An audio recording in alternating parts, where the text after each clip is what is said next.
إن الحمد لله نحمده ونستعينه ونستغفره ونعوذ بالله من شرور أنفسنا ومن سيئات أعمالنا من يهده الله فلا مضل له ومن يضلل فلا هادي له وأشهد أن لا إله إلا الله وحده لا شريك له وأشهد أن محمدا عبده ورسوله أما بعد فإن خير الحديث كتاب الله وخير الهدي هدي محمد صلى الله عليه وآله وسلم وشر الأمور محدثاتها وكل محدثة بدعة وكل بدعة ضلالة وكل ضلالة في النار. اعوذ باللہ السمیع العلیم من الشیطان الرجیم من ہمزہ ونفخہ ونفثہ بسم اللہ الرحمن الرحیم رب اشرح لی صدری ویسر لی امری واحلل عقدۃ من لسانی یفقہوا قولی بسم اللہ الرحمن الرحیم ان اللہ وملائکتہ یصلون علی النبی یا ایہا الذین آمنوا صلوا علیہ وسلموا تسلیما اللہم صل علی محمد وعلی آل محمد کما صلیت علی ابراہیم وعلی آل ابراہیم انک حمید مجید اللہم بارک علی محمد وعلی آل محمد کما بارکت علی ابراہیم وعلی آل ابراہیم انک حمید مجید اللہم ربنا آتنا فی الدنیا حسنہ وفی الآخرۃ حسنۃ وقنا عذاب النار ربنا آتنا من لدنک رحمہ وہیئ لنا من امرنا رشدا لا الہ الا انت سبحانک انی کنت من الظالمین حسبنا اللہ ونعم الوکیل یا حی یا قیوم برحمتک استغیث ولا حول ولا قوة الا باللہ العلی العظیم آمین۔ الحمدللہ آج 29 ستمبر 2024 کو سنڈے کے دن ہماری یہ قرآن کلاس نمبر 195 کی اسٹوڈیو ریکارڈنگ ہونے جا رہی ہے۔ آج انشاءاللہ تعالی سورہ بنی اسرائیل کی آیت نمبر 41 سے ہم سٹارٹ لیں گے۔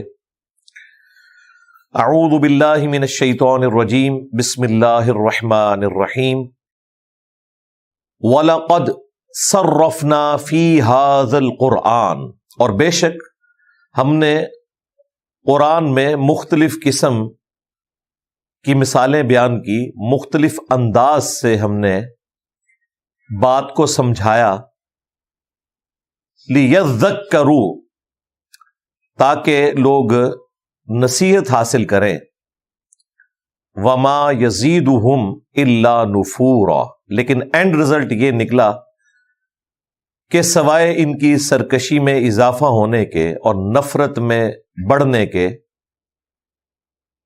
کوئی حق بات انہوں نے قبول نہیں کی۔ یہ بڑی حیران کن بات ہے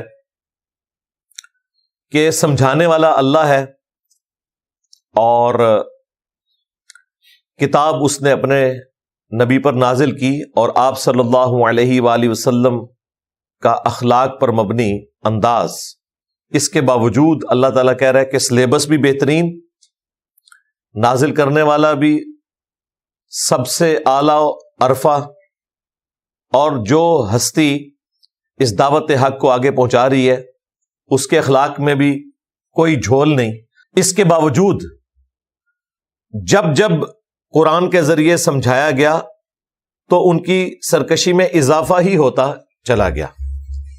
یہ ان لوگوں کے لیے جو حق بات کو قبول نہیں کرنا چاہتے، پھر انہیں ہر سچائی کی بات سے چڑ ہونا شروع ہو جاتی ہے۔ آج بھی آپ دیکھیں کئی لوگ ایسے ہیں جو دین سے، مذہب سے اتنے متنفر ہوئے ہوتے ہیں کہ انہیں بڑی کوفت ہوتی ہے اگر آپ کوئی مذہب پہ مبنی بات کریں۔ پیچھے ایک ٹریک ریکارڈ ہے ان کے شاید ان کی زندگی میں ایسے واقعات ہوں، مذہبی لوگوں سے متنفر ہوئے وہ، اس کی وجہ سے انہوں نے کنکلوڈ کر لیا کہ مذہب اور ان کے ماننے والے لوگ ایسے ہی ہوتے ہیں، یا پھر جب انہیں حق بات پتہ چلی انہوں نے اس کو نہیں قبول کیا اور اللہ کی طرف سے ان پر مہر لگ گئی، جو سورۃ الانعام میں آیا کہ ہم ان کی آنکھوں کو اور دلوں کو پھیر دیں گے حق بات قبول کرنے سے، جیسا کہ پہلی دفعہ جب ان پر حق کھلا انہوں نے حق بات سے روگردانی کی، اور اب اگر ان پر فرشتے نازل ہوں اور مردے قبروں سے نکل کے ان سے باتیں کرنا شروع کر دیں، یعنی آخرت کا وہ بتانا شروع کر دیں ان کو، اور ہر وہ چیز جس کا وعدہ کیا گیا، یعنی عذاب قبر، عذاب آخرت، فرشتے، یہ ان کی نظروں کے سامنے بھی آ جائے تب بھی حق بات کو قبول نہیں کریں گے۔ یہ ہے پوائنٹ آف نو ریٹرن، ختم اللہ علی قلوبہم وعلی سمعہم وعلی ابصارہم۔ تو یہ سٹیج آ جاتی ہے۔ اس کا قطعاً یہ مقصد نہیں کہ کوئی شخص یہ کہے کہ قرآن ایک ایسی کتاب ہے جو لوگوں کی گمراہی میں اور نفرت میں اضافہ کرتی ہے، نہیں، قرآن کی مثال اس رحمت کی بارش کی سی ہے جو اچھی زمین پر پڑتی ہے تو وہاں سے فصل نکلتی ہے، اور اگر تعفن والی جگہ پر پڑتی ہے تو وہاں سے بدبو پھیلتی ہے۔ وہ تعفن خود انہوں نے اپنے لیے کمایا ہوا ہے، ورنہ اللہ تعالیٰ نے تو اس کتاب کے بارے میں کہا کہ یہ انسان کے روحانی امراض کی شفا کے طور پر نازل ہوئی ہے، اس کی صفائی کرنے کے لیے ہے، اور اس میں کوئی تفریق نہیں ہے کہ یہ اہل ایمان کے لیے ہدایت ہے اور کافروں کے لیے نہیں ہے۔ ھدی للناس وبینات من الہدی والفرقان۔ بہرحال یہ آیت جب بھی میں قرآن میں پڑھتا ہوں سورہ بنی اسرائیل کی، تو مجھے پریکٹیکلی اپنے مسلمانوں میں کافی سارے لوگ فیل ہوتا ہے کہ ان کے ساتھ بھی یہی معاملہ ہے کہ جب جب ان کے سامنے قرآن پڑھیں ان کی سرکشی میں اضافہ ہوتا ہے، ضد میں آ جاتے ہیں۔ جو لوگ توحید سے برگشتہ ہیں، آپ ان کے سامنے توحید سے متعلق آیات پڑھنا شروع کریں ان کا چہرہ لٹکنا شروع ہو جائے گا۔ سورہ المؤمنون میں تو یہاں تک آئے گا آگے چل کر، قریب ہے اے نبی یہ تم پر جھپٹ پڑے، تمہارے ساتھیوں پر۔ پھر سورہ المؤمن، سورہ غافر میں، سورہ الزمر میں، ان صورتوں میں یہ سارے مضامین آئے ہیں کہ جب اکیلے اللہ کا ذکر کیا جاتا ہے نا تو ان کے دل جو ہے وہ تنگ پڑ جاتے ہیں، دل بیٹھنا شروع ہو جاتے ہیں، اور جب اور ہستیوں کو ساتھ شامل کیا جاتا ہے تو یہ خوشیاں مناتے ہیں۔ یہ آج تک ہو رہا ہے۔ ہمارے ایک بھائی جو اس دعوت حق سے متاثر ہوئے، وہ عالم دین تھے لیکن انہوں نے اپنا سٹیٹس ڈسکلوز نہیں کیا اور مسجد میں آہستہ آہستہ دعوت توحید بیان کرنی شروع کی۔ تو ایک دو جمعوں کے بعد ہی لوگوں کو آئیڈیا ہو گیا، اور جو بڑے بوڑھے نمازی تھے انہوں نے ان مولانا صاحب کو کہا کہ تسی ہر ٹائم اللہ نو ہی دھوندے رہندے ہو، یعنی پنجابی کا محاورہ کہ استغفر اللہ تو بولی، کہ تم ہر وقت اللہ کے ذکر کرتے ہو۔ ویسے یہ تو ایک نوٹوریس مثال کے طور پر بات کی جاتی ہے نا، جیسے دھوبی کا کام ہر وقت کپڑے دھونا ہے تو وہ کہتے ہیں اللہ نو ہی دھوندے رہندے ہو تسی، کوئی بزرگاں دا بھی ذکر کریا کرو۔ حالانکہ مسلمان کو تو جیلس ہونا ہی نہیں چاہیے اللہ کے ذکر سے۔ بزرگ، انبیاء، اہل البیت، اصحاب، ان سب کی زندگی کا مقصد کیا تھا؟ اللہ کا تعارف کروانا۔ تو یہ حقیقت بات ہے کہ جو لوگ توحید سے دور ہو جاتے ہیں ان پہ شیطان کا ایسا غلبہ ہوتا ہے کہ جب جب آپ قرآن سے آیات پڑھتے ہیں نا تو ان کی سرکشی میں اضافہ ہوتا ہے۔ ریسرچ پیپر میں نے جو لکھا امام الانبیاء کی دعوت قرآن صلی اللہ علیہ وآلہ وسلم، اس سے پہلے میں نے قرآن حکیم سے چند ایک نوٹس ایک جگہ جمع کیے تھے، توحید پر مبنی آیات سکیٹرڈ فارم میں جو پورے قرآن میں ہے ایک جگہ، تو وہ فائل بنا کے ہم نا 2008-9 کی بات ہے نئے لوگوں کو دیا کرتے تھے۔ میں نے ایک اپنے اسٹوڈنٹ کو اس وقت دی جو کہ بریلوی فرقے سے تھا، تو اس پہ اتنا اثر ہوا کہ وہ ڈپریشن میں چلا گیا، اور اس نے آ کے رونا شروع کر دیا کہ مجھے تو لگتا ہے ہم تو ہے ہی مشرک ہیں قرآن پڑھ کے، حالانکہ ترجمہ بھی اعلیٰ حضرت کا دیا ہوا ہے. تو باقاعدہ اس کے والد صاحب آئے کہ جی میرے بچے کو آپ نے پاگل کر دیا قرآن دے کے، اور وہ بچہ وہ تھا جو حافظ قرآن بھی تھا. یعنی ہم لوگ حافظ قرآن کے لیے بھی یہ پسند نہیں کرتے کہ وہ قرآن کا فہم حاصل کرے، کیونکہ ہمارے عقائد اور نظریات قرآن کے مخالف ہیں. تو واقعی ایسا ہوتا ہے کہ جب قرآن آپ کی صفائی کرتا ہے نا، اگر آپ نے قرآن کی دعوت کو ایکسیپٹ نہیں کیا تو کچھ عرصے بعد اسے ریزسٹ کر کر کے آپ کے اندر اس طرح کی ریزسٹنس پیدا ہو جائے گی کہ پھر آپ کے عقیدے کے خلاف اگر کوئی آیت حدیث بھی پیش کرے گا نا، آپ کو اس آیت اور حدیث سے بھی نفرت ہوگی، آپ کی نفرت میں اضافہ ہی ہوگا.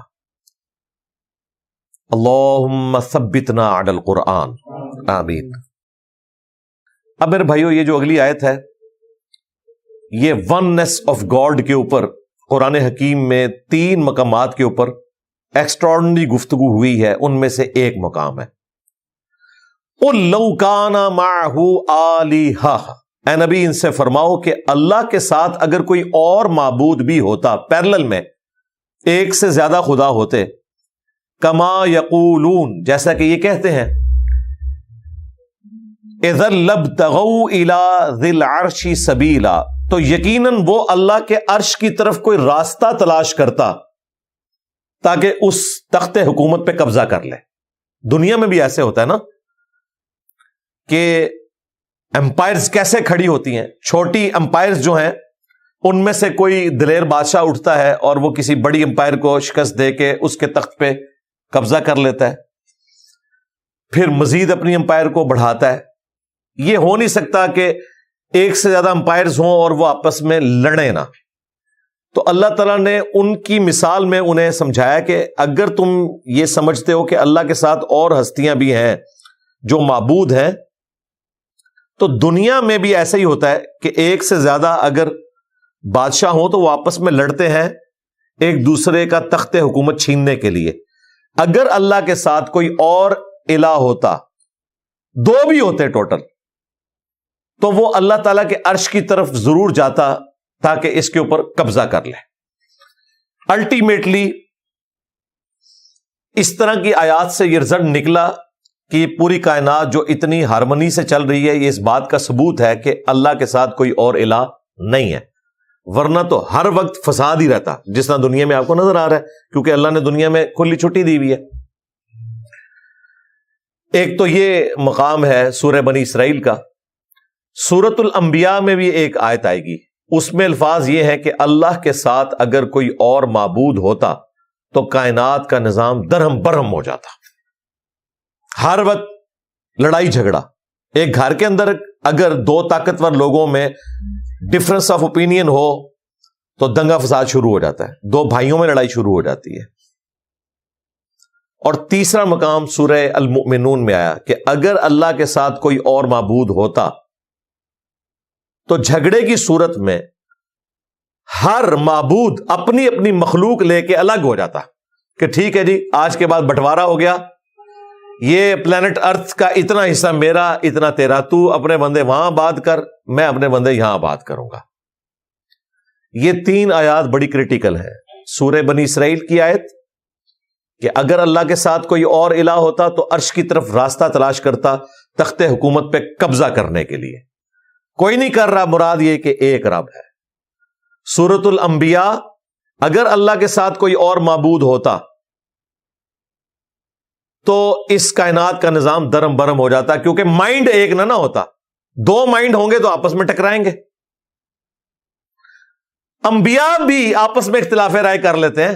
حضرت موسیٰ علیہ السلام اور ہارون علیہ السلام کا اختلاف نہیں قرآن میں رپورٹ ہوا؟ معصوم ہستیاں، حتیٰ کہ وہ داڑھی کھینچی حضرت موسیٰ علیہ السلام نے اپنے بڑے بھائی کی، حالانکہ ان کا قصور بھی کوئی نہیں تھا، لیکن حضرت موسیٰ علیہ السلام نے سمجھا کہ ان سے معاملہ مس ہینڈل ہوا ہے. بہرحال دونوں انبیاء ہیں، تو یہ اللہ ہی کی شان ہے کہ وہ اکیلا ہے. ادروائز اللہ کے ساتھ کوئی اور الہ ہوتا تو نظام درم برم ہو جاتا. اور تیسرا مقام سورۃ المؤمنون کہ اگر اللہ کے ساتھ کوئی اور معبود ہوتا تو اختلاف کی صورت میں ہر ایک معبود الہ اپنی مخلوق لے کے سائڈ پہ ہو جاتا، بٹوارا ہو جاتا، لیکن ان میں سے کوئی کام بھی نہیں ہو رہا۔ یہ اس بات کا ثبوت ہے کہ اس کائنات کو ایک ہستی چلا رہی ہے۔ سبحانہ وتعالی عما یقولون، پاک ہے اور وہ بہت بلند ہے، برتری والا ہے، ہر اس بری صفت سے وہ پاک ہے جو لوگ اس کے بارے میں کلیم کرتے ہیں۔ علواً کبیرا، بہت بلندی والا، بڑی برتری والا۔ اور کیا برتری ہے اس کی؟ تسبح لہ السماوات السبع والارض، ساتوں آسمان اور زمین اسی کی تسبیح بیان کرتے ہیں۔ وَمَن فِيهِنْ، اور جو کچھ ان کے درمیان ہے سب اسی اللہ کی تسبیح بیان کرتا ہے۔ سبحان اللہ وبحمدہ، سبحان اللہ العظیم، عدد خلقہ ورضا نفسہ وزنۃ عرشہ ومداد کلماتہ۔ وَإِن مِّن شَيْءٍ، یہ مشہور زمانہ آیت ہے، اور کوئی شے بھی ایسی نہیں ہے الا یسبح بحمدہ، مگر یہ کہ وہ اس کی تسبیح کے ساتھ اس کی حمد بیان کرتی ہے۔ وَلَٰكِن لَا تَفْقَهُونَ تَسْبِيحَهُمْ، لیکن تم ان مخلوقات کی تسبیحات کو سمجھ نہیں سکتے۔ حقیقت بات ہے، ہم تو انسانوں میں مختلف زبانوں کو نہیں جانتے، اور اللہ تعالیٰ کی تو اتنی مخلوقات، 2 ملین سے زیادہ سپیشیز تو پلانٹ ارتھ پہ ہیں، 2 ملین یعنی کہ 20 لاکھ سپیشیز ہیں، اور ہر سپیشی کی تعداد اربوں خربوں میں ہے۔ سب کے سب اللہ کی تسبیح بیان کرتے ہیں۔ سورۃ الرعد میں آیا کہ یہ جو بجلی بھی چمکتی ہے نا، یہ بھی اللہ کی تسبیح بیان کرتی ہے۔ اسی طریقے سے صحیح بخاری میں آیا، ابن مسعود کہتے ہیں کہ بعض اوقات ہم رسول اللہ صلی اللہ علیہ وآلہ وسلم کے ساتھ کھانا کھا رہے ہوتے تھے تو ہم نوالے میں سے اللہ کی تسبیح کی آواز خود سنتے تھے۔ وہ پیغمبر کی موجودگی کی وجہ سے اللہ تعالیٰ صحابہ کرام کو ایسا ایکسپیرینس کرواتا تھا تاکہ ان کا ایمان اعلیٰ درجے کا ہو، کیونکہ انہوں نے پھر اس لیگیسی کو آگے چلانا ہوتا تھا۔ پھر وہ جو بخاری میں مشہور حدیث ہے، نبی الاسلام جمعے کے دن جب تشریف لائے مسجد میں تو ایک اونٹ کے بچے کے رونے کی طرح چیخ و پکار کی آواز سنائی دے رہی تھی۔ صحابہ کرام کو نہیں پتا چلا کہ یہ کون رو رہا ہے، لیکن نبی الاسلام کو پتا چل گیا۔ وہاں ایک کھجور کا تنا تھا جس سے آپ صلی اللہ علیہ وآلہ وسلم ٹیک لگا کے خطبہ دیا کرتے تھے۔ زندہ کھجور کی بات نہیں ہو رہی ہے، کھجور کا ایک تنا لگایا ہوا تھا، اترا ہوا۔ کھجور تو ویسے بھی آپ اوپر والا حصہ اس کا کاٹ دیں تو یہ واحد درخت ہے جو قتل ہو جاتا ہے انسان کی طرح۔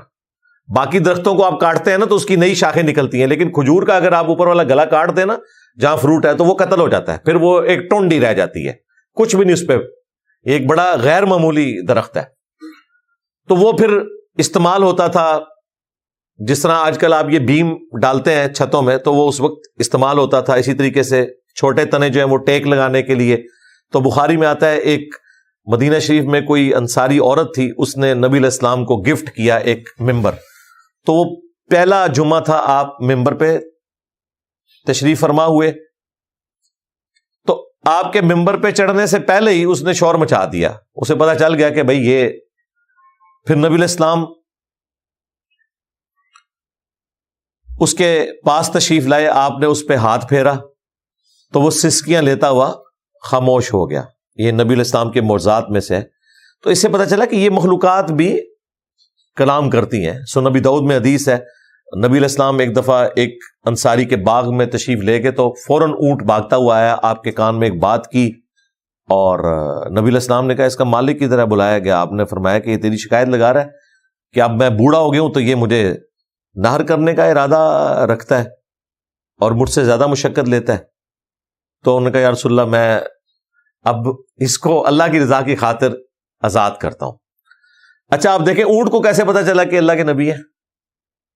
سوچنے کی بات ہے۔ تو یہ یاد رکھیے گا، سرکش جنوں اور انسانوں کے سوا دنیا کی کائنات کی ہر مخلوق پیغمبر کو پہچانتی ہے. یہ اللہ نے غیر معمولی چیز رکھی ہوئی ہے. پتھروں کو، درختوں کو، پہاڑوں کو، دریاؤں کو یہ بتانے کی ضرورت نہیں ہے کہ یہ پیغمبر آ رہا ہے. ان کے ساتھ اللہ تعالیٰ کا ایک ایسا پروٹوکول اٹیچ ہے کہ انہیں یہ پتا چل جاتا ہے کہ یہ عام انسان نہیں ہے. اور اسی وجہ سے صحیح مسلم میں آتا ہے نبی علیہ السلام نے حجۃ الوداع کے موقع پر 63 اونٹ خود نہر کیے. 100 اونٹ یمن سے حضرت علی لے کے آئے تھے، 63 آپ نے کیے، 37 حضرت علی نے کیے. اور احادیث میں ملتا ہے کہ نبی علیہ السلام کو کسی اونٹ کو نہر کرنے کے لیے کوئی پروٹوکول دینے کی ضرورت نہیں پڑی ہے، کیونکہ جانوروں کو پتا ہے ہم اللہ کے لیے قربان ہو رہے ہیں اور یہ اللہ کے پیغمبر کر رہے ہیں. وہ ان کے سامنے سر تسلیم خم کر دیتے تھے. اس قسم کے کئی واقعات ہیں. تو یہ تمام چیزیں اس بات پر گواہ ہیں کہ یہ اللہ تعالیٰ کی مخلوقات ہیں، اپنی اپنی زبان میں اللہ کا ذکر کرتی ہیں. ہر پرند چرند اللہ تعالیٰ کو اپنی بولی میں یاد کرتا ہے. جب بجلی کڑکنا یہ بھی اللہ کی تسبیح ہے تو باقی چیزیں آپ چھوڑ دیں. تو اللہ تعالیٰ ہمارا ہے کہ کائنات میں کوئی چیز ایسی نہیں ہے کہ جو اس کی تسبیح اس کے حمد کے ساتھ نہ کرتی ہو. دیکھیں یہ ہمیشہ یہی ذکر آیا ہے، تسبیح حمد، تسبیح حمد، تسبیح حمد. اور یہی نبی علیہ السلام نے ہمیں سکھایا، سبحان اللہ و بحمدہ. سبحان اللہ تسبیح اور اس کی حمد و بحمدہ. صحیح بخاری میں حدیث ہے، بلکہ بخاری کی یہ آخری حدیث ہے کہ 2 کلمات زبان پر بہت ہلکے ہیں لیکن میزان عمل پر بہت بھاری ہیں. سبحان اللہ و بحمدہ، سبحان اللہ العظیم. پھر بخاری میں یہ بھی آیا کہ اگر اس سے کوئی بہتر تسبیح ہوتی تو اللہ تعالیٰ فرشتوں کو سکھاتا. فرشتوں کی بھی تسبیح یہی ہے، سبحان اللہ و بحمدہ، سبحان اللہ العظیم. اور دوسری فارم میں بھی آئی ہے، سبحان اللہ، الحمدللہ، لا الہ الا اللہ، اللہ اکبر. تسبیحات فاطمہ بھی ہیں. تو یہ کلمات اللہ تعالیٰ کو بہت زیادہ پسند ہیں. انہ کان حلیما غفورا، بے شک وہ حلم والا ہے، بخشنے والا ہے. حلم اس کا ایسا ہے کہ شرک ہوتا ہوا دیکھ رہا ہے، برداشت کر رہا ہے، ایک ہی دفعہ پکڑے گا. اور بخشنے والا بھی ہے، اگر کوئی توبہ کر لے تو بخش دے گا. اور ایسا بخشے گا کہ سورۃ الفرقان میں آیا، شرک سے بھی اگر کوئی شخص توبہ کر لے دنیا کی زندگی میں، ہم اس کے گناہوں کو بھی نیکیوں سے بدل دیں گے. اب یہ اگلی آیات بھی جو ہے یہ مسئلہ تقدیر سے متعلق ہے. وَإِذَا قَرَأْتَ الْقُرْآنَ، اور جب اے محبوب صلی اللہ علیہ وآلہ وسلم تم قرآن کی قرات کرتے ہو ان کافروں کے سامنے. کن کافروں کا ذکر ہو رہا ہے؟ کہ جنہوں نے حق پہچان لیا لیکن ہٹ درمی کی وجہ سے ان کے دلوں پہ اب مور لگ چکی ہے.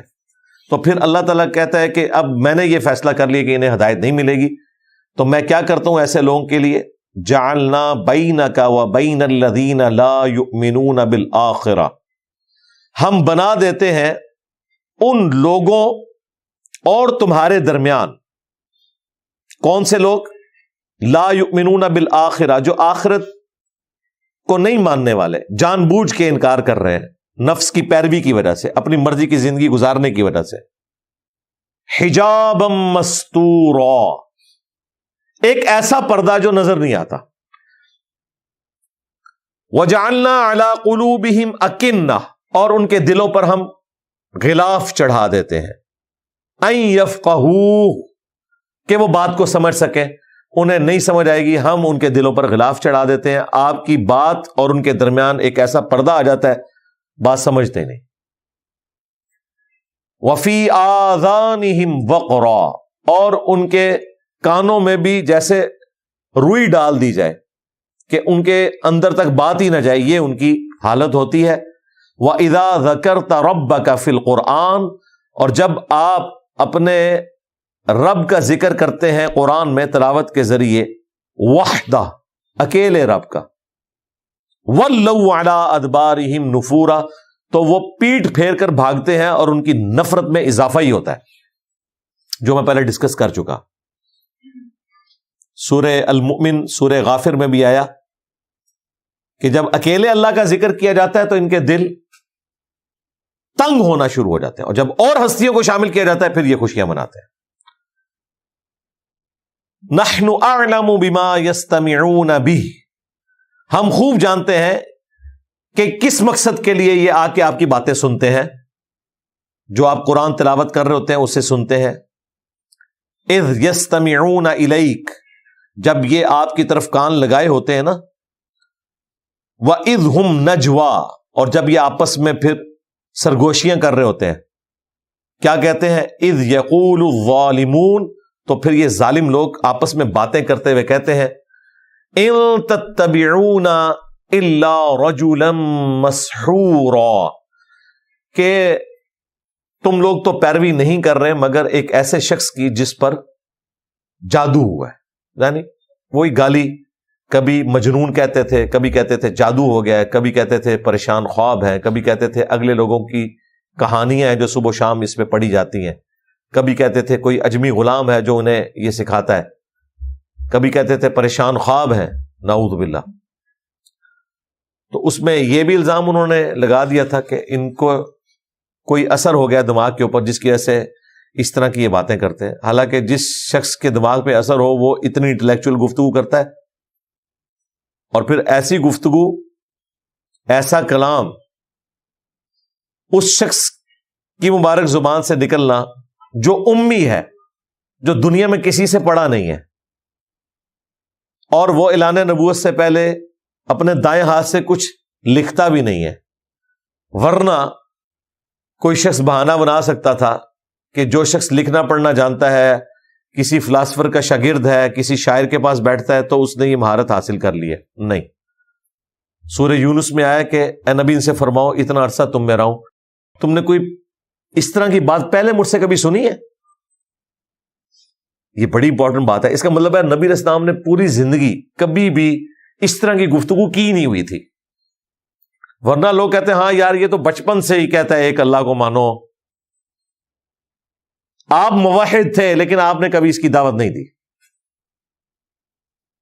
نبی پیدائش سے لے کے وفات تک اللہ کی حفاظت میں ہوتا ہے، لیکن مبعوث اس وقت ہوتا ہے جب اللہ اسے حکم دیتا ہے۔ ڈیٹم لیول کا ایمان ہوتا ہے، لیکن ظاہر ہے پھر وہی کے بعد مزید نکھار پیدا ہوتا ہے۔ ما کنت تدری ما الکتاب ولا الایمان، سورہ شورى میں ہے، اس قرآن کے نزول سے پہلے نہ آپ کتاب کے بارے میں جانتے تھے، نہ آپ ایمان کی تفصیلات جانتے تھے، بلکہ اللہ نے اس کتاب کے ذریعے آپ کو یہ نور ہدایت دیا، وَإِنَّكَ لَتَهْدِي إِلَىٰ صِرَاطٍ مُسْتَقِيمٍ، اور اب آپ بھی لوگوں کو صراط مستقیم کی طرف بالضرور بلانے والے ہیں۔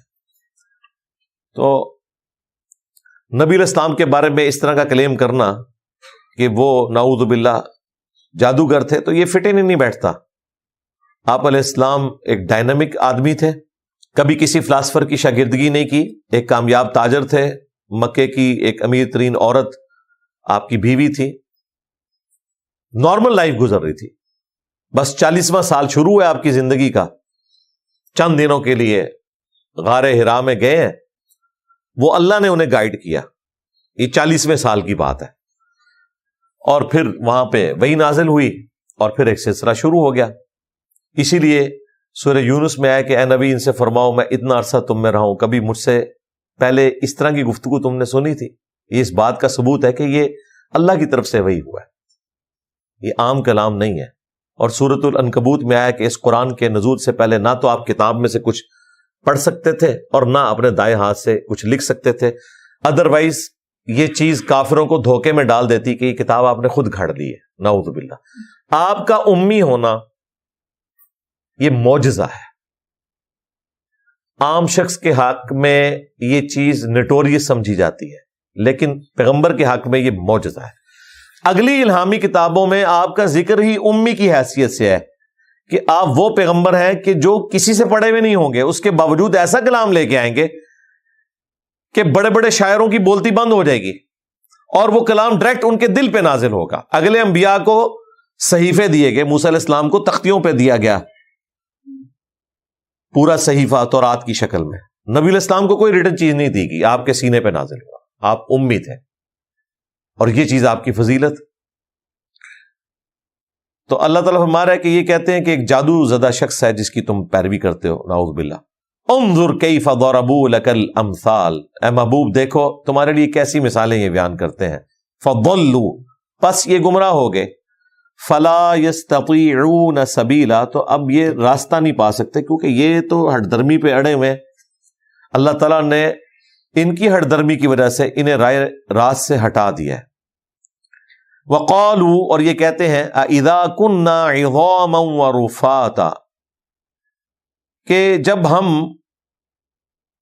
ہڈیاں ہو جائیں گے مرنے کے بعد اور چورا چورا ہو جائیں گے، ظاہر ہے ڈیکمپوز تو ہو جاتی ہے لاش، اِنَّا لَمَبْعُوثُونَ خَلْقًا جَدِيدًا، تو کیا سچ مچ ہمیں دوبارہ سے ایک نئی زندگی کے ساتھ اٹھایا جائے گا، تخلیق کیا جائے گا؟ قل، اے نبی ان سے فرماؤ، کونوا حجارۃ او حدیدا، کہ اگر تم پتھر بھی ہو جاؤ نا مرنے کے بعد، یا لوہا بن جاؤ، او خلقا مما یکبر فی صدورکم، یا اس سے بھی زیادہ کوئی سخت دھات تم امیجن کر سکتے ہو نا، تم بن جاؤ۔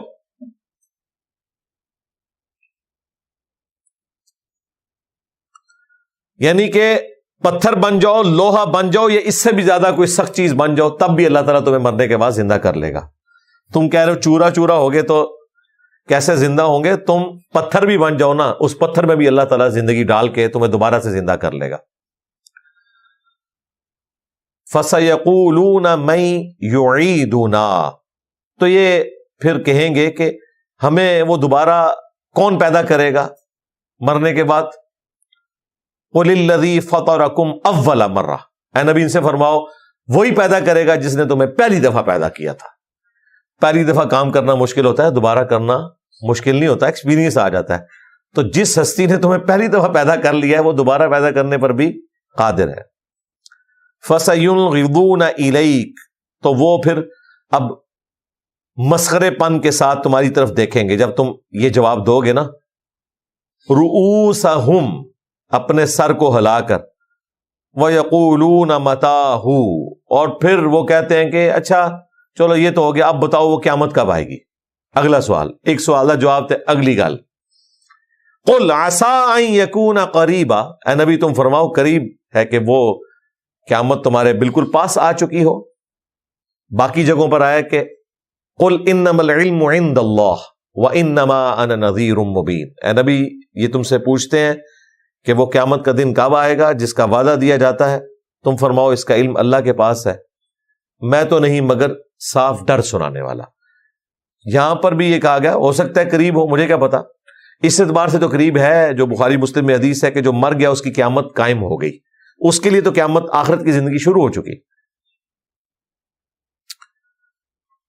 یوم یدعوکم، جب اس قیامت کے دن وہ اللہ، وہ پیدا کرنے والی ہستی تمہیں بلائے گی نا، فتستجیبون بحمدہ، تو تم اس کی حمد کرتے ہوئے اسے جواب دو گے، وَتَظُنُّونَ إِن لَبِثْتُمْ إِلَّا قَلِيلًا، اور تم گمان کرو گے کہ تم تو دنیا کی زندگی میں نہیں رہے مگر بڑی تھوڑی مدت کے لیے۔ اچھا یہ آخرت میں اللہ تعالیٰ کہہ رہا ہے کہ تم اس کی تسبیح کرتے ہوئے لبیک کہو گے۔ ظاہر ہے جب آخرت آ گئی تو اب تو پتہ چل گیا کہ حق واضح ہو چکا ہے۔ سورہ قاف میں آیا نا کہ ہم نے تیری نظروں کے آگے سے پردہ ہٹا دیا تو آج تیری نگاہ بہت تیز ہے، تجھے نظر آ رہا ہے۔ مر کے جب زندہ ہوئے تو پھر تو آپ سمجھے گئے، اگر خدا کو نہیں مانا تھا، پھر یہی حالت ہوگی کہ پھر تو اللہ تعالیٰ کی ڈیمانڈ کے بغیر بھی اس کی تسبیح بیان کریں گے کہ اب چھٹکارا ہو جائے۔ ظاہر ہے جب مجرم پکڑا جاتا ہے تو وہ پکڑنے والے کی تعریف کرنا شروع کر دیتا ہے، کسی طریقے سے کوئی چھٹکارا ہو جائے۔ آخرت میں بھی یہی ہونا ہے، آٹومیٹکلی تعریف زبان کے اوپر جاری ہو جائے گی، اللہ کی حمد، کہ کسی طریقے سے نعوذ باللہ اللہ کو دھوکہ دے کے تو اپنی مغفرت کروا لے، یہ نہیں ہونے والا۔ وہ اگلے دن میں غامدی صاحب کا ایک کلپ دیکھ رہا تھا تو ان سے کسی نے سوال کیا کہ آگے جا کے پتا چلا کہ دنیا کی زندگی ہی ساری زندگی تھی اور آخرت کچھ نہیں ہے، تو پھر کیا کریں گے؟ انہوں نے کہا آگے جا کے جب یہ پتا چلا نا، تو آگے جب جا کے پتا چل گیا تو یہی پتا چلے گا جو ہے، ورنہ تو پتہ ہی نہیں چلے گا، کیونکہ اگر دوبارہ زندہ ہی نہ کوئی شخص کیا گیا تو اسے تو پتہ ہی نہیں چلنا نا، پتہ اسی کو چلنا ہے جو زندہ کیا گیا، اور جب وہ زندہ ہو جائے گا تو بھئی یہی تو پیغمبر کہتے تھے، تو آگے چل کے جو پتہ چلنا ہے وہ یہی پتہ چلنا ہے، ادروائز تو پتہ ہی نہیں چلنا۔ دونوں برابر ہیں، خدا کے ماننے والے اور نہ ماننے والے، اگر آخرت کی زندگی نہیں ہے، اور اگر آخرت کی زندگی ہے تو آگے چل کے پتہ اسی کو لگنا ہے جو خدا کے ماننے والا نہیں تھا۔ جو ماننے والا ہے وہ تو اپنے اس عقیدے پہ کھڑا ہے، اس کے لیے تو فائدہ ہی فائدہ ہے، لہٰذا یہ کہنا کہ آگے جا کے یہ پتہ چلا کہ دنیا کی زندگی ہی حرف آخر تھی اور آخرت کی زندگی نہیں تھی، آگے جا کے یہی پتہ چلنا ہے، کیونکہ آگے چل کے زندہ ہو گئے تو پھر یہی خبر ہے جو انبیاء کے ذریعے دی گئی، الہامی کتابوں کے ذریعے دی گئی کہ آخرت کا دن برحق ہے۔ اسی لیے دیکھیں اسلام کے بنیادی عقائد تین ہیں، عقیدہ توحید، عقیدہ رسالت اور عقیدہ آخرت۔ یہ بنیادی عقائد ہے، باقی سب اس کی کرولریز ہیں، باقی ساری چیزیں اس کے انڈر آتی ہیں۔ اللہ پر ایمان ہے تو یقیناً اس نے جو فرشتوں کا ذکر کیا، اس کے فرشتے ہیں، وہ اللہ پر ایمان میں داخل ہیں۔ عقیدہ رسالت میں پیغمبروں کو مانا کہ یہ اللہ کے نمائندہ ہیں دنیا پہ، ان پر نازل ہوئی کتابوں کو ماننا، ان کی شریعت کو ماننا، یہ عقیدہ جو رسول پہ یقین کرنے کا ہے اس میں شامل ہے، عقیدہ رسالت۔ اور عقیدہ آخرت، مرنے کے بعد اللہ کے حضور پیشی، خواہ وہ قبر میں ہو، آخرت میں ہو، الٹیمیٹلی جنت یا جہنم کا فیصلہ ہونا ہو، یہ ساری چیزیں عقیدہ آخرت میں آتی ہیں۔ لہٰذا اگر کوئی آپ سے پوچھے کہ اسلام کے بنیادی عقائد کیا ہیں، تو اسلام کے بنیادی عقائد تین ہیں، عقیدہ توحید، عقیدہ رسالت اور عقیدہ آخرت۔ باقی جتنے عقیدے ہیں وہ اس کے اندر ہی ہیں۔ نماز بھی ایک درجے میں عقیدہ توحید کے اندر آئے گی کہ آپ نے اس خدا کی عبادت کرنی ہے، اور کس طریقے پہ کرنی ہے وہ عقیدہ رسالت کے اندر آئے گی کہ پیغمبر نے بتانا ہے۔ آپ کوئی بھی عقیدہ اٹھائیں، کوئی بھی عمل اٹھائیں، ان تینوں میں سے کسی ایک جگہ لائی کرتا ہوگا۔ دنیا کی بے ثباتی، دنیا نے ختم ہو جانا ہے، آخرت کی زندگی حقیقی ہے، یہ ساری باتیں عقیدہ آخرت کے کانٹیکسٹ میں بیان ہوں گی۔ تو یہ تین بنیادی عقائد ہیں۔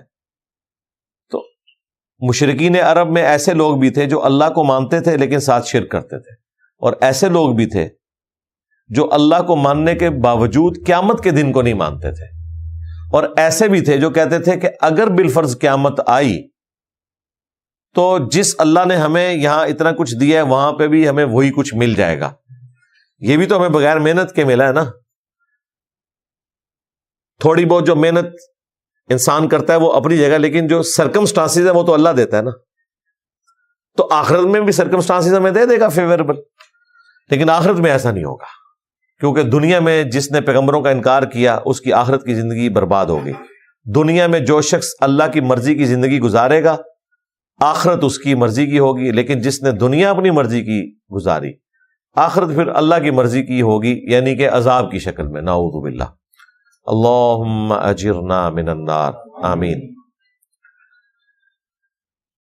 وَقُلْ لِعِبَادِي يَقُولُوا الَّتِي هِيَ أَحْسَنُ، اور اے میرے محبوب صلی اللہ علیہ وآلہ وسلم میرے بندوں سے فرماؤ کہ وہ گفتگو اور بات ایسی کیا کریں جو اچھی ہو۔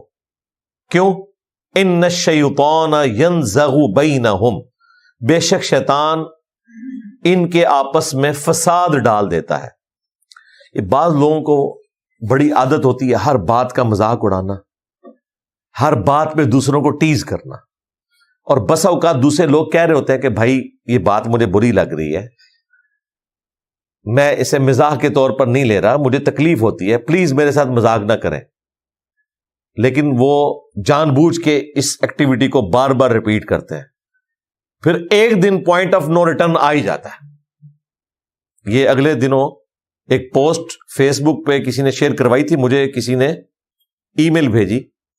انڈونیشیا یا ملیشیا میں ایک شخص تھا جس کی شادی نہیں ہو رہی تھی، تو پورے محلے نے اس کا مذاق بنایا ہوا تھا کہ تیری شادی کب ہوگی، تیری شادی کب ہوگی؟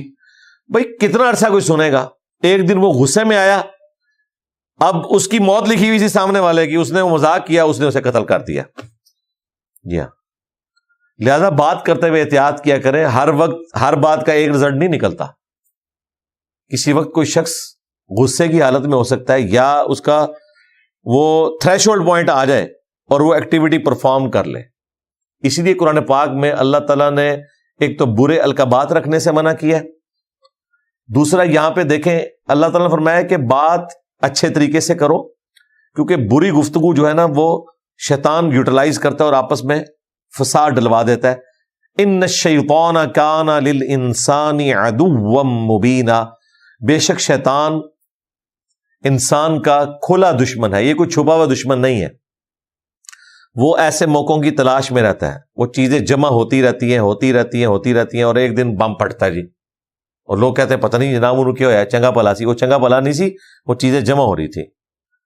انسان کو خود دیکھنا چاہیے. میرا خیال ہے جب کوئی شخص آپ کو کہہ دینا کہ بھائی یہ میرا جو مذاق ہے آپ کے ساتھ وہ اس ریڈ لائن کو عبور نہ کرے، یا اب سے آپ نے میرے ساتھ مذاق نہیں کرنا، تو اس کی بات کو سیریس لینا چاہیے.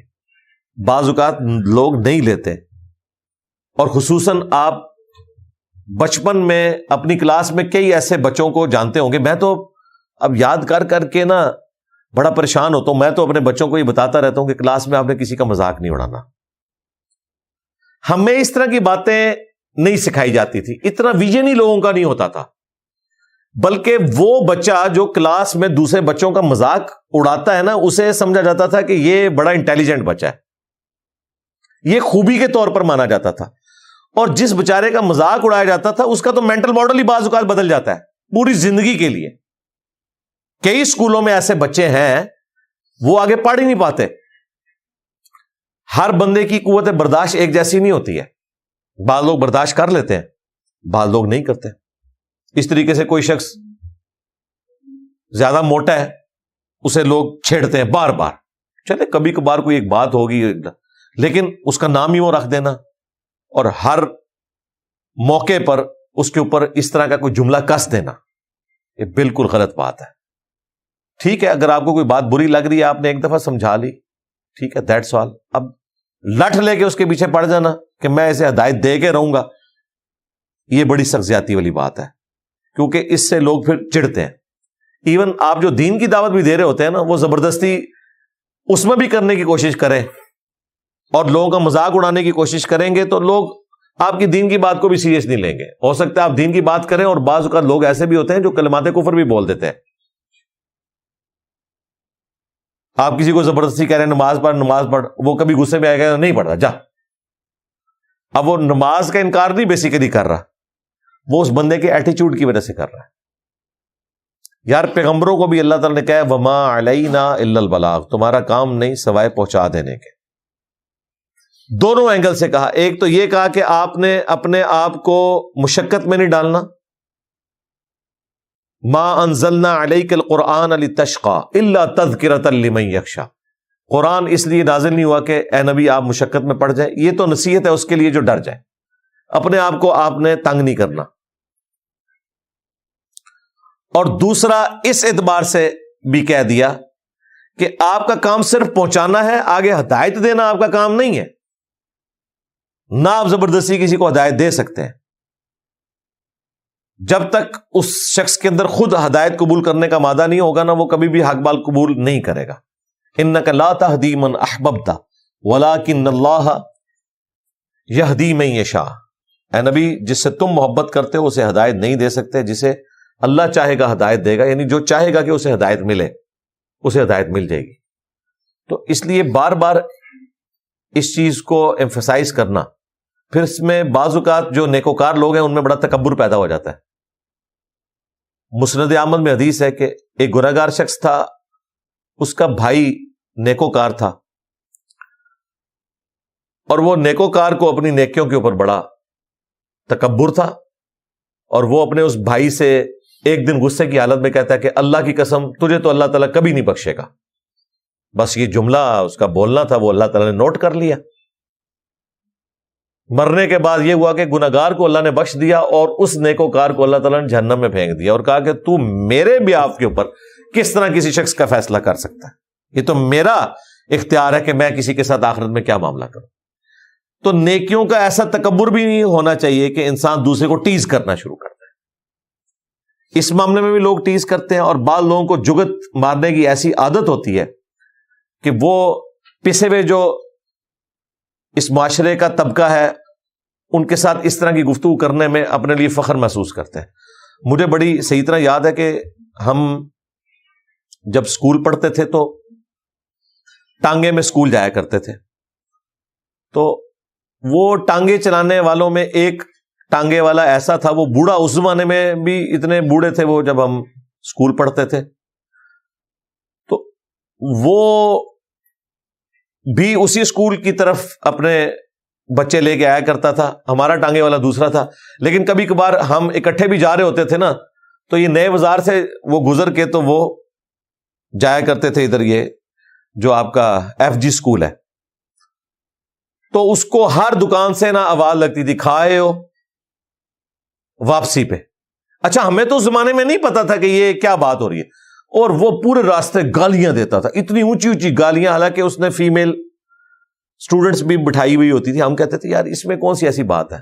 وہ جب ہم بڑے ہوئے تو پتا چلا کہ اس کے ساتھ کوئی اس طرح کا مس ہیپ ہوا تھا کہ اسے کسی نے دعوت کے بہانے بلایا، پھر اس کی پھینٹی لگائی، تو اس دن سے اس کی انہوں نے چھیڑ بنا لی کہ کھائے ہو، یعنی مراد مار کھائے ہو، پھر وہ گالیاں نکالتا تھا۔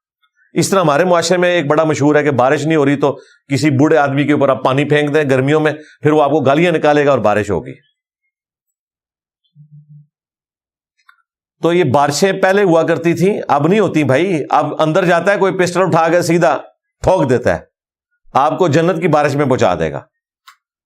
دیکھ نہیں رہے آپ کس قسم کے واقعات ہو رہے ہیں؟ بجلی کے بلوں کے اوپر ایسا جھگڑا ہوتا ہے کہ بھائی نے بھائی کو قتل کر دیا۔ تو اس لیے کسی کا مذاق اڑانا، کسی کو ٹیز اس حوالے سے کرنا، یہ ایک شیطانی عمل ہے۔ اس سے شیطان دل میں نفرت ڈال دیتا ہے، اور شیطان انسان کا کھلا دشمن ہے، وہ تاک میں رہتا ہے کہ کس وقت میں ان کے درمیان پھوٹ ڈلواؤں اور لڑائی ہو جائے۔ آپ کتنے بڑے بڑے قتل و غارت کے واقعات سنتے ہیں، وہ چھوٹے سے واقعے سے سٹارٹ ہوئے ہوتے ہیں، چھوٹے سے واقعے سے۔ بچے لڑے ہیں، ماں باپ میں لڑائی ہوئی ہے، یعنی اس کا والد بھی آ گیا، اس کا والد بھی آ گیا، ایک دوسرے کو فائر مار دیا چھوٹی سی بات کے اوپر۔ اس لیے بچوں کی بھی تربیت یہ کریں کہ ان کے اندر کوئی فرونیت نہ آئے، اور اگر کوئی جینون بھی وہ شکایت لے کے ہیں تو پازیٹیولی ڈیل کریں، صبر و استقامت سکھائیں، بجائے یہ کہ بدلہ لینا ہے۔ کیونکہ دنیا میں زندگی اس طرح گزاری نہیں جا سکتی کہ آپ کو ہر چیز کا بدلہ دنیا میں مل جائے، دنیا میں تکلیف سے آپ کو گزرنا پڑے گا۔ ربکم اعلم بکم، تمہارا رب تمہیں خوب جانتا ہے، ان یشاء یرحمکم، اگر وہ چاہے تو تم پر رحم فرمائے، او ان یشاء یعذبکم، یا وہ چاہے تو تمہیں عذاب دے۔ وما ارسلناک علیہم وکیلا، اور اے محبوب صلی اللہ علیہ وآلہ وسلم ہم نے آپ کو ان پر وکیل بنا کر نہیں بھیجا، آپ کا کام صرف دعوت دینا ہے، بس اس سے زیادہ آگے آپ نے نہیں جانا، زبردستی کرنے کی کوشش نہیں کرنی اس حوالے سے کہ آپ بہت زیادہ ایمفسائز کر کے انہیں بات سمجھائیں۔ وَرَبُّكَ أَعْلَمُ بِمَنْ فِي السَّمَاوَاتِ وَالْأَرْضِ، اور تمہارا رب خوب جانتا ہے جو کچھ آسمانوں میں ہے اور زمین میں۔ وَلَقَدْ فَضَّلْنَا بَعْضَ النَّبِيِّينَ عَلَى بَعْضٍ، اور بے شک ہم نے ہی بعض انبیاء کو بعض پر فضیلت دی ہے۔ یہ وہی مضمون ہے جو سورۃ البقرہ میں بھی پارہ نمبر 3 کے سٹارٹ میں ہے، تِلْكَ الرُّسُلُ فَضَّلْنَا بَعْضَهُمْ عَلَى بَعْضٍ، یہ رسول ان میں سے ہم نے بعض کو بعض پر فضیلت دی۔ بعض رسول بعض رسولوں سے افضل ہیں، اس عقیدے کو کہا جاتا ہے تفضیل بین الرسل، رسولوں میں فضیلت دینا۔ یہ بالکل درست ہے، یہ قرآن کا عقیدہ ہے۔ اس کے مقابلے پر ایک بد عقیدگی ہے جو کفر ہے، وہ ہے تفریق بین الرسل، رسولوں میں فرق کر دینا کہ اس رسول کو مانوں گا، اس کو نہیں مانوں گا۔ یہ کفر ہے جو قرآن میں کئی جگہ ہے، لا نفرق بین احد من رسلی، ہم رسولوں میں ایمان لانے میں فرق نہیں کرتے، اہل ایمان کی یہ نشانی ہے۔ تفریق بین الرسل کفر ہے، تفضیل بین الرسل یعنی بعض رسولوں کا بعض سے افضل ہونا یہ عقیدہ ہے، لیکن اس کی بنیاد پہ کسی نبی کی توہین نہیں ہو سکتی۔ یہ بھی بڑا نازک معاملہ ہے۔ وہ بخاری مسلم میں آیا کہ ایک مسلمان اور یہودی کا جھگڑا ہوا، یہودی نے کہا کہ اللہ تعالیٰ نے موسیٰ علیہ السلام کو تمام جہان والوں پر فضیلت دی، مسلمان نے کہا کہ اللہ تعالیٰ نے نبی صلی اللہ علیہ وآلہ وسلم کو تمام جہان والوں پر فضیلت دی، اور اسی جھگڑے میں مسلمان نے یہودی کو تھپڑ مارا اور وہ یہودی شکایت لے کے نبی علیہ السلام کے پاس آ گیا۔ آپ نے اس مسلمان کو بلا کے ڈانٹا، آپ نے فرمایا کہ اس طرح کی فضیلت ایک نبی کو اونچا کرو اس نیت سے کہ دوسرے کو نیچا دکھانا ہے، یہ تفضیل، اس قسم کی تفضیل بھی حرام ہے، یہ تفریق کی کیٹیگری میں چلی جائے گی، اگرچہ آپ دونوں پیغمبروں کو مانتے بھی ہیں۔ تو آپ نے فرمایا مجھے یونس پر بھی فضیلت مت دو۔ یونس علیہ السلام وہ واحد نبی ہیں جن کے بارے میں اتنی سخت آیات قرآن میں آئی کہ اگر یونس ہم سے معافی نہ مانگتا تو پھر اسی دن مچھلی کے پیٹ سے نکالا جاتا جس دن مردے اپنی قبروں سے نکالے جائیں گے، آخرت کے دن ہی اٹھتا۔ تو نبی صلی اللہ علیہ وآلہ وسلم نے فرمایا مجھے یونس میں بھی فضیلت نہیں دینی، بجائے اس کے کہ تم اولو العزم پیغمبر موسیٰ علیہ السلام کے حوالے سے کمپیریزن کروا رہے ہو۔ پھر آپ نے فرمایا قیامت کے دن سب سے پہلے میں قبر سے نکالا جاؤں گا، لیکن مجھ سے پہلے ہی موسیٰ علیہ السلام اللہ کے عرش کا پایا تھامے ہوئے کھڑے ہوں گے۔ مجھے نہیں معلوم کہ قیامت کی بے ہوشی ان پہ طاری نہیں ہوگی، اس بے ہوشی کے سبب جو اللہ کی تجلی سے دنیا میں وہ دیکھ چکے، یا اللہ تعالیٰ نے انہیں پہلے اٹھا لیا، یہ مجھے نہیں پتا۔ یہ جزوی فضیلت اللہ کے محبوب صلی اللہ علیہ وآلہ وسلم نے موسیٰ علیہ السلام کی بیان کی۔ تو یہاں پر اللہ تعالیٰ فرما رہا ہے ہم نے بعض رسولوں کو، بعض انبیاء کو بعض انبیاء پر فضیلت دی۔ وَآتَيْنَا دَاوُودَ زَبُورًا، اور داود علیہ السلام کو ہم نے زبور عطا کی تھی۔ یعنی یہ چار جو بڑی الہامی کتابیں ہیں، تورات، زبور، انجیل اور قرآن، ظاہر ہے یہ جن چار پیغمبروں کے ساتھ جڑی ہوئی ہیں وہ ایکسٹراڈنری ہے۔ مسند احمد میں آیا کہ 1,24,000 پیغمبر ہیں، قرآن میں صرف 25 انبیاء کے نام مینشن ہوئے ہیں، ان میں سے بھی 18 کا ذکر ایک جگہ آ گیا سورۃ الانعام میں، باقی انبیاء کا ذکر اللہ تعالیٰ نے سورہ الانبیاء میں، سورہ مریم کے اندر کر دیا، باقیوں کا تو ذکر ہی نہیں آیا۔ اور ان 25 میں سے بھی مشہوری ملی اولو العزم 5 پیغمبروں کو، محمد رسول اللہ صلی اللہ علیہ وآلہ وسلم، ابراہیم خلیل اللہ، موسیٰ کلیم اللہ، عیسیٰ روح اللہ، اور نوح نجی اللہ، جو سورہ الاحزاب میں اور سورہ شورى میں آیا کہ یہ 5 اولو العزم پیغمبر۔ ان کے علاوہ اس اعتبار سے حضرت داؤد علیہ السلام کی فضیلت ہے، یہ ان 5 اولو العزم میں تو نہیں آتے، لیکن جنہیں کتابیں ملی ہیں ان میں ان کا ذکر ہے۔ تورات حضرت موسیٰ علیہ السلام کو دی گئی، اور موسیٰ علیہ السلام کی لیگیسی کو آگے بنی اسرائیل میں لے کے چلے حضرت داؤد علیہ السلام، سلیمان علیہ السلام، تو داؤد علیہ السلام کو اللہ تعالیٰ نے زبور دی، اور اسی لیگیسی کو بعد میں عیسیٰ ابن مریم نے چلایا، انہیں انجیل ملی۔ اس اعتبار سے حضرت داؤد علیہ السلام کی بہت بڑی فضیلت ہے، اس میں کوئی شک نہیں ہے کتابوں کے اعتبار سے، کہ یہ ان 4 ہستیوں میں آگے کہ جنہیں اللہ تعالیٰ نے الہامی کتابیں دی تھی۔ اس لیے اللہ تعالیٰ نے اسپیشلی حضرت داؤد علیہ السلام کا ذکر کیا کہ بعض انبیاء کو بعض پر فضیلت دی، اور اس بات کو ماننے میں کوئی عار نہیں ہے، اگرچہ یہودیوں سے اختلاف اپنی جگہ، ان کے عقائد کی خرابی اپنی جگہ، لیکن حضرت داؤد علیہ السلام جو یہودیوں کے ہاں اتنے مشہور ہیں کہ آج تک یہودی وہ ڈیوڈ سٹار لگاتے ہیں، وہ 6 کونوں والا جو تارا ہے اسے ڈیوڈ سٹار کہتے ہیں، وہ داؤد ڈیوڈ انگلش میں۔ اور سلیمان، حضرت سلیمان علیہ السلام ان کے بیٹے تھے، تو یہ ایک یہودیوں میں ہیرو کے طور پر یہ دو پیغمبر مانے جاتے ہیں، کیونکہ ان کی وجہ سے اللہ تعالیٰ نے دنیا پہ بھی یہودیوں کو غلبہ دیا تھا، ہیکل سلیمانی تعمیر ہوا اور بہت بڑی یہودیوں کی امپائر قائم ہوگی، اور ظاہر وہ مسلمان یہودی تھے، وقت کے پیغمبر کے ماننے والے تھے، مردود بارگاہ تو ہوئے ہیں یہ عیسیٰ ابن مریم کا انکار کر کے، اور بعد میں ان کے دلوں پر جو مور لگی محمد رسول اللہ کا انکار کرنے کے سبب صلی اللہ علیہ وآلہ وسلم، اور پھر اللہ تعالیٰ کی طرف سے قیامت تک عذاب کی قسطیں ان پہ آ رہی ہیں، کیونکہ یہ ایک ایسی قوم ہے جو انبیاء کی ماننے والی قوم، اللہ کی ماننے والی قوم، اس کے باوجود انبیاء کا انہوں نے انکار کیا۔ باقی قرآن میں آپ کو جتنی قوموں کا ذکر آئے گا نا، وہ سارے مشرک تھے، نبیوں کے ماننے والے نہیں تھے، لیکن یہودی ایسے ہیں کہ یہ نبیوں کے کسٹوڈین ہو کر عیسیٰ ابن مریم کو قبول نہیں کر رہے، الٹا ان کے اوپر کیسی کیسی تہمت لگائی۔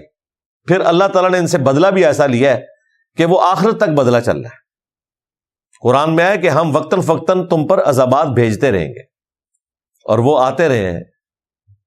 ہٹلر کی شکل میں یہ پچھلی صدی میں اتنا بڑا ان پہ عذاب آیا، اور ابھی قرب قیامت میں جو بخاری مسلم میں آیا کہ ان کا جو بڑا مسیح آئے گا، جو مسیح الدجال جھوٹا مسیح ہے، اس کو عیسیٰ ابن مریم دنیا میں آ کے قتل کریں گے، اور وہ آخری کوڑا ہوگا یہودیوں کے اوپر۔ حتیٰ کہ بخاری مسلم کے الفاظ ہیں، کسی پتھر کے پیچھے اگر کوئی یہودی چھپا ہوگا تو وہ پتھر بھی بولے گا کہ میرے پیچھے یہودی چھپا ہے، اے مسلمان اسے قتل کر دیں، سوائے غرقت کے درخت کے جو یہودیوں کا درخت ہے وہ انہیں پناہ دے گا۔ تو یہ سب کچھ کیوں ہوا؟ کہ یہ نبیوں کے ماننے والے تھے، اس کے باوجود انہوں نے کیا۔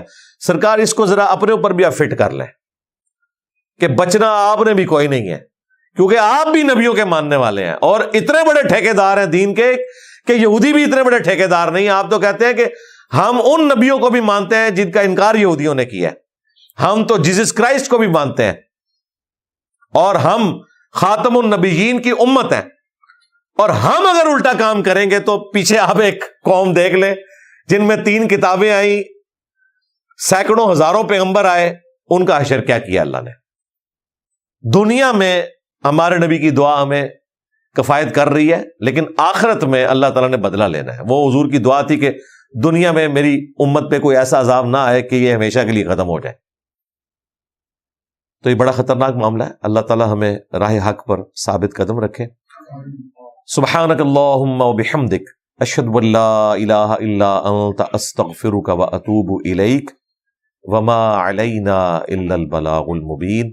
جزاکم اللہ خیرا۔